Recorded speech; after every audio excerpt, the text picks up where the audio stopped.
Hi hello மக்களே, எப்படி இருக்கீங்க? நல்லா இருக்கீங்களா? இப்போ நம்ம சாப்பிட போகிறது நூல் பரோட்டா. பாருங்கள், பஞ்சு பஞ்சு மாதிரியே இருக்கா?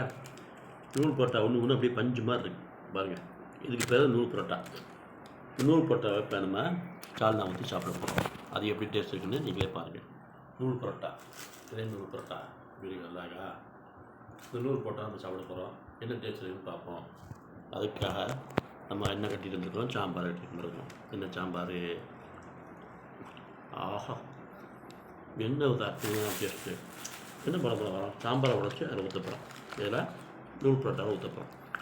ஊற்றி சாப்பிட்டு டேஸ்ட்டு எப்படி இருக்குன்னு நான் சொல்கிறேன். இங்கே பாருங்கள், நூல் பரோட்டா அருமையான டேஸ்ட்டுங்க. சாப்பிடவே இல்லை இருந்தாலும். சாம்பாரை ஊற்றிட்டோம். சாம்பாரை ஊற்றின உடனே அப்படி பாருங்கள், இப்படி வருது பாருங்கள். அந்த நூல் பரோட்டா எப்படி வருது பாருங்கள். அப்படியே நூல் மாதிரி அழகாக அப்படி வருது பார்த்தீங்களா? அப்படியே எடுத்து வாங்க. அருமையான டேஸ்ட். நீங்கள் கடைக்கு போய் நூல் பரோட்டா வாங்கி சாப்பிடுங்க. எப்படி இருக்குங்க கமெண்ட் பண்ணுங்கள். சான்ஸே இல்லைங்க. பாருங்க, பஞ்சு மாதிரி வருது, பஞ்சு பஞ்சு மாதிரி இருக்குது. செம்ம செம்ம.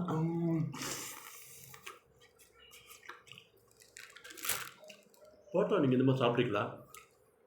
அருமையாக இருக்குது. Very good. கமெண்ட் பண்ணுங்கள். நீங்கள் இந்த மாதிரி நூல் பரோட்டா சாப்பிட்ருந்தா எந்த மாதிரி டேஸ்ட்டாக இருந்துச்சு அப்படின்னு சொல்லி கமெண்ட் பண்ணுங்கள், லைக் பண்ணுங்கள், ஷேர் பண்ணுங்கள்.